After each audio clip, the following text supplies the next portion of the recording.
PC Ghosh commission చాలా స్పష్టంగా చెప్పింది. ఎవరు ఈ కాళేశ్వరంలో స్కామ్ జరిగింది, దీనిపైన క్రిమినల్ చర్యలు తీసుకోవాలి అని చెప్పి చాలా స్పష్టంగా చెప్పింది కదా. మరి పీసీ ఘోష్ కమిషన్ ఇచ్చినటువంటి రిపోర్ట్ ఆధారంగా మీరు ఎందుకు చర్యలు తీసుకోరు? సిబిఐకి ఎందుకు ఇవ్వాలి?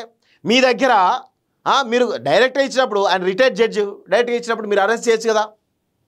చేయరు. ఎందుకంటే కావాల్సుకొని ఇక్కడ రేవంత్ రెడ్డి చాలా జాగ్రత్తగా తన మీద ఎలాంటి ఇబ్బంది రాకుండా, కేసీఆర్కి వచ్చేటువంటి ఒక సింపతి అవుతుందో తన వల్ల వచ్చిందని తెలియకుండా బీజేపీ కోర్టులో వేసిండు.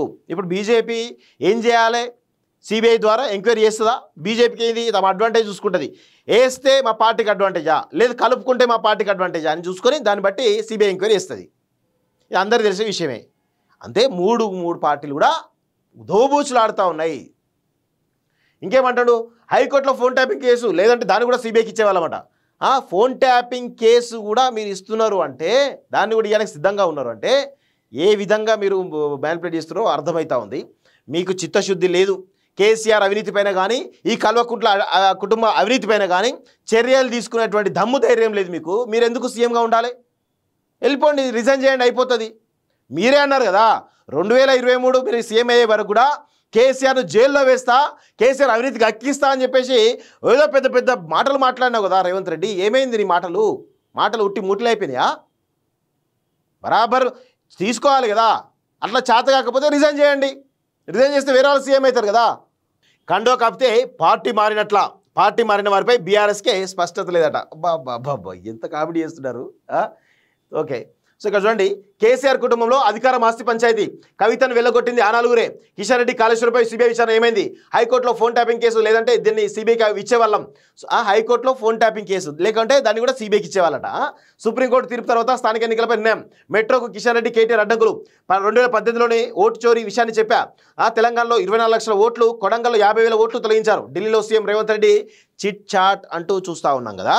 సో ఇక్కడ కవితను వెళ్ళగొట్టింది ఆ నలుగురే. కిషన్ రెడ్డి కాళేశ్వరంపై సిబిఐ విచారణ ఏమైంది అంటూ కిషన్ రెడ్డి గురించి మాట్లాడుతున్నారు కదా. పీసీ ఘోష్ కమిషన్ చాలా స్పష్టంగా చెప్పింది. ఎవరు ఈ కాళేశ్వరంలో స్కామ్ జరిగింది, దీనిపైన క్రిమినల్ చర్యలు తీసుకోవాలి అని చెప్పి చాలా స్పష్టంగా చెప్పింది కదా. మరి పీసీ ఘోష్ కమిషన్ ఇచ్చినటువంటి రిపోర్ట్ ఆధారంగా మీరు ఎందుకు చర్యలు తీసుకోరు? సిబిఐకి ఎందుకు ఇవ్వాలి? మీ దగ్గర మీరు డైరెక్ట్గా ఇచ్చినప్పుడు, ఆయన రిటైర్డ్ జడ్జి డైరెక్ట్గా ఇచ్చినప్పుడు మీరు అరెస్ట్ చేయొచ్చు కదా. చేయరు. ఎందుకంటే కావాల్సుకొని ఇక్కడ రేవంత్ రెడ్డి చాలా జాగ్రత్తగా తన మీద ఎలాంటి ఇబ్బంది రాకుండా, కేసీఆర్కి వచ్చేటువంటి ఒక సింపతి అవుతుందో తన వల్ల వచ్చిందని తెలియకుండా బీజేపీ కోర్టులో వేసిండు. ఇప్పుడు బీజేపీ ఏం చేయాలి? సిబిఐ ద్వారా ఎంక్వైరీ చేస్తుందా? బీజేపీకి ఇది తమ అడ్వాంటేజ్ చూసుకుంటుంది. వేస్తే మా పార్టీకి అడ్వాంటేజా, లేదు కలుపుకుంటే మా పార్టీకి అడ్వాంటేజా అని చూసుకొని దాన్ని బట్టి సిబిఐ ఎంక్వైరీ చేస్తుంది. ఇది అందరికీ తెలిసే విషయమే. అంతే మూడు పార్టీలు కూడా దోబూచులాడుతూ ఉన్నాయి. ఇంకేమంటాడు? హైకోర్టులో ఫోన్ ట్యాపింగ్ కేసు లేదంటే దాన్ని కూడా సిబిఐకి ఇచ్చేవాళ్ళమాట. ఫోన్ ట్యాపింగ్ కేసు కూడా మీరు ఇస్తున్నారు అంటే, దాన్ని కూడా ఇవ్వడానికి సిద్ధంగా ఉన్నారు అంటే ఏ విధంగా మీరు మ్యానిపులేట్ చేస్తున్నారో అర్థమవుతా ఉంది. మీకు చిత్తశుద్ధి లేదు. కేసీఆర్ అవినీతి పైన కానీ, ఈ కల్వకుంట్ల కుటుంబ అవినీతి పైన కానీ చర్యలు తీసుకునేటువంటి దమ్ము ధైర్యం లేదు మీకు. మీరు ఎందుకు సీఎంగా ఉండాలి? వెళ్ళిపోండి, రిజైన్ చేయండి, అయిపోతుంది. మీరే అన్నారు కదా 2023 మీరు సీఎం అయ్యే వరకు కూడా కేసీఆర్ను జైల్లో వేస్తా, కేసీఆర్ అవినీతికి అక్కిస్తా అని చెప్పేసి ఏదో పెద్ద పెద్ద మాటలు మాట్లాడినావు కదా రేవంత్ రెడ్డి. ఏమైంది నీ మాటలు ఉట్టి ముట్లు అయిపోయినాయా?